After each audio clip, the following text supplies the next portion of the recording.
Hey, what is up guys? I know you guys have been asking me to make this Spyral deck profile for you guys. Now, there are a lot of extensive combos in the deck, and there's a lot of obscure things that you guys might not know that you can make in the deck, but I'm going to give you guys this video down below. I'll put it in the description box as well, but make sure you guys, if you want to play this deck, to understand the basic core concepts of this rank 1 Spyral deck, because it literally just spits out a whole bunch of really crazy rank 1s, and I guess if you're ranking up, you can make other crazy things in the game to completely destroy your opponent. It looks like a really decent archetype in the future, especially if we get more support. But anyways, like I said, if you guys want to watch the video of the deck in action, I'll leave a link down below in the description box. But I know you guys are here for the deck profile, so let's go ahead and jump right into the deck profile.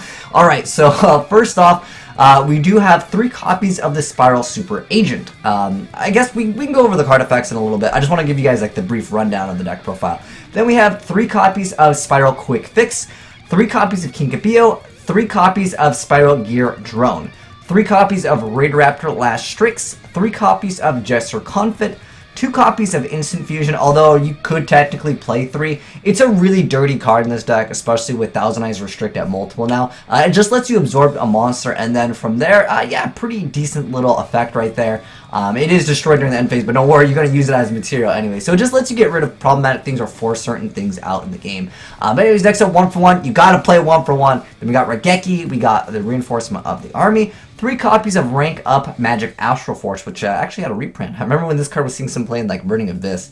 But anyways, next up, we got 2 copies of Where Art Thou. Then we got 3 copies of Machine Duplication, which literally makes the deck. It lets you just special summon 2 more cards with the same name. And then we got 1 copy of Foolish, 2 copies of Twin Twisters, 3 copies of Spyral Gear Big Red, 3 copies of Mind Crush. For the extra deck, we got 2 copies of Thousand Eyes Restrict. We got 1 copy of number 99 Utopic Dragon, 2 copies of Raid Raptor Ultimate Falcon. Of course, you gotta support the last tricks. Then we got 2 copies of Raid Raptor Satellite Falcon. Obviously, you gotta go into your other ones, XYZ on XYZs. And then we got Sylvan Princess Sprite over here. And then we have Ghost Trick Dullahan. We got the number 13 embodiment of crime. It's also known as Cain and Abel, but we have number 31 embodiment of punishment. If you guys are playing the OCG, yeah, those are the names of them. And then we have number 39 Utopia Roots. And then we got number 54 Lion Heart. And then we got number F0 Utopic Future, which can completely destroy a lot of things that can't normally, like, you can't like get rid of easily. It was a really good card against Cosmos, just so you can take control of the opponent's monster until the end of the battle phase. You can just like, you know, smack them, you know, you kind of game them. And then of course we have number S0 Hope Zexel, which it's a card that I don't want to become meta because I feel like it's way too strong in the game. If you get it out, your opponent basically loses. Like, you turn 1 this, you a lot of times you win the game. Now, let's go ahead and go over some of the effects. You guys can watch the video, but I'll also give you guys like a brief rundown of like what everything kind of does. So you guys can get a better concept of the deck. So first off, we have, of course, the 3 copies. You're playing 3 copies of literally everything in the deck. It makes Machine Noob just like 1,000 times better, except for not every card is a target. Obviously, King of VO is not a target. But anyways, we got 3 cards of Spyral Super Agent. So if this card's in your hand, you can declare 1 card type monster spell trap, reveal the top card of your opponent's deck, and if you do, you get to special summon this card. Now, majority of the time, guys, I will recommend you guys to call monsters, unless of course it's a certain deck that you know is going to be like, if it's like the what is that? Like the Abyss Stun Rate. What is that? The archetype that's all about the they changed the name several times, but it's the trap monster deck. Okay, obviously if they're playing something that's not like super monster heavy, you can obviously change it, but most of the time, guys, calling monsters is going to be the way to go, because that's just how, you know, most decks are nowadays in this game, especially if you look at the meta. But yeah, calling monster is the most like high chance. But anyways, reveal the top card, and if you do, you get to special summon it, and if it's that type. And then what's really cool with that is you can also know what deck your opponent is playing, therefore Mind Crush becomes really relevant. And then if this card is special summoned by the effect of a Spyral card, which obviously it is itself, you can target 1 spell or trap card your opponent controls, destroy it, and you can only use each effect once per turn. So it's got like double utility. Really cool card. There's not too many cards that people play right now in the game that let you like top deck a card, but things like Plague Spreader Zombie, where they're, you know, top decking card, you can kind of guess that it is more likely going to be like a monster or something like that. And then next up we have the Spyral Quick Fix. So if this card is normal or special, you get to add 1 Spyral Gear card from your deck to your hand. So at the moment, if we type in Actually, we'll type in Spyral gear because otherwise we'll get the ancient gear. Right now, guys, there is 2 Spyral gear cards. We'll get more in the future. I mean, this is just like the brief, like, you know, core set of like the spirals. We'll definitely get more of them in the future. I can almost guarantee that. But anyways, if this card is in your graveyard and you control a Spyral super agent, which is this guy that we previously talked about, you get to discard 1 card, then special summon this card, but banish it when it leaves the field, but you're going to exceed on it, so don't worry about that. Really decent little card over here. Next up, we have the Kinkabia. So Kinkabio's effect is that you summon it, and then you get to bring back another card. So what can be really good for you to do, and it really simple bread and butter play would be Kinkabio, summon this card. Now, this card, when it is... you can summon one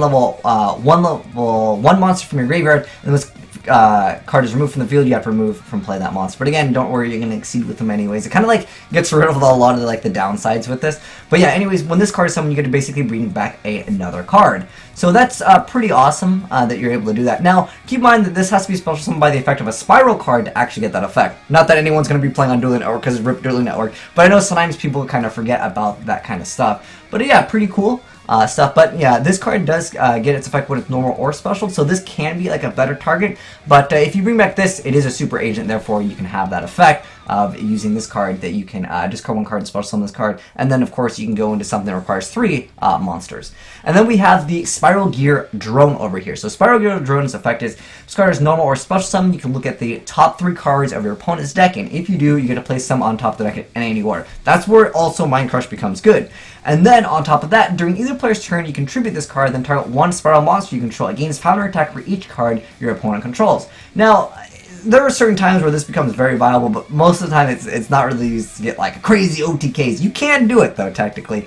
But anyways, you can manage this card and then 1 Spyral card from your graveyard, and then target 1 Spyral Super Ancient in graveyard and add it back to your hand. And obviously this card's pretty easy to special summon because you just get to declare a card type, and then you can go ahead and summon it. But a really decent card, and just definitely helps out the deck because there's not very many spirals. I mean, this is literally all the spirals in the game right now. And then we have 3 copies of Last Strix. So this card has a really simple effect. So it's I'll go over the full effect just in case someone wants to play in actual Raid Raptors. But when a Raid Raptor monster you control battles during damage calc, you can special summon this card from your hand, and then you gain 100 life points for each spell trap card you control and in your graveyard. But you contribute this card to special summon 1 Raid Raptor XYZ monster in extract and defense positions. Its effects are negated and it's returned to the extract during the end phase. Your opponent takes no battle damage for the rest of the turn. But don't really worry about like the main like thing that you're going to be able to get out is you use this effect, and then you get the Satellite Cannon, and then you go ahead and rank it up instantly into the Ultimate Falcon, which is a really good card. And on top of that, when you make some of these other cards, guys, you're going to go ahead and rank it up. That's really what Rank Up Magic Astral Force is here for. And you guys can watch the gameplay, and you guys will see you can bust out crazy boards, like really cool stuff that like no one played this deck. You know, this was such a cool concept, but it got outclassed. It was really slow. Jester Confident, really self-explanatory. It's just you can special summon this card from your hand and face up protect position there, and then it has a bonus effect, and then if it survives, it says if you do, return this card and 1 face-up monster your opponent controls to in the hand during the end phase of your opponent's next turn. You usually don't get that effect. It's level 1 that you can special summon. And that's really all it comes down to. Instant Fusion, grab the Thousand Eyes Trick, play that awesome Absorb effect. And then during the end phase it goes away, so you make sure you don't leave it on board unless you have to like only use 2 cards for whatever reason. I don't know. Pretty much you get rid of problematic cards and you can force things out with Instant Fusion. And then we got the 1-for-1, pretty much everything in the deck, and then you got Regeki, then you have Reinforcement of the Army, then rank up pretty self-explanatory on that card. Or if there's a really good card, if you control level 1, face a level 1 monster, you get to add 1 level 1 monster from your deck to your hand. Now keep in mind this card special summons itself, and you have a lot of other cards that you can special summon, so you get to go ahead and normal summon that added monster. Now if you don't do it, you're going to take some damage, but don't worry, because you can make really crazy cards. Specifically making this lets you win games. But yeah, pretty self-explanatory. It basically searches out any monster in the deck, and if you don't summon it, you take damage. But next up, Machine Dupe, self-explanatory, all the spirals, with the exception of Super Agent, but that's not a target anyways because it has to have 500 or less attack. Basically just special summon a bunch of spirals. Except for, of course, the Super Agent. And this card's even a machine. But yeah, pretty much the other 2 targets. There's only 3 spirals right now. But don't worry, guys. Like, so to watch the video, you'll see it's still viable to play. Then we got, of course, Foolish Burial. You can send mostly. This card would be a target you can send to the graveyard, and then this one lets you target one Spyral Super Agent in your graveyard and add it back to your hand. So I guess you can technically flourish that as well. You got the double Twin Twisters, and then you have Spyral Gear Big Red, so you get to target a Spyral monster in your graveyard and special summon it, and then you equip it to it, and it can't be destroyed by battle. So technically you could have some of the other cards survive, but I mean, yeah, this would technically help with this. Like Foolish couldn't be useful because of Spyral Gear Big Red, and then of course Mind Crush because this card lets you reveal things, and you can reveal what your opponent is playing. A lot of things just search at in general, so it's a definite good card. Then we have the extra deck. I think most of the stuff you guys can watch in the video. I mean, this card absorbs, then you go ahead and exceed. This card is specifically for this combo over there. You have options for other things, but the main card that you guys honestly want to make, if possible, is to go for Hope Zexal. And you guys can watch the different ways that you can make it. There's pretty much like one linear path for it, but if you guys can make this card, you usually win relatively quick. Because a lot of decks, they need their effects, and if they don't have like a card that they can just summon that has like a massive amount of attack, your opponent's not going to really have a good time dealing with this. Like, there's not a deck, in my opinion, that really deals with this other than like a kaiju, so to speak. But yeah, this card is an excellent card, and it can definitely wreck your opponents. But anyways, that's the Spirals, guys. Have some fun with this deck, and shoutouts to Leo Jennison. But if you guys enjoyed the vid, make sure you guys give the like button a titty slap, and as always, guys, have some fun with this new Archetype. I feel like there's going to be more support coming out for it, so if you guys haven't picked them up and you really want to try the deck out, now might be the good time before they go up in price. But anyways, thanks for watching, guys, and I'm signing out.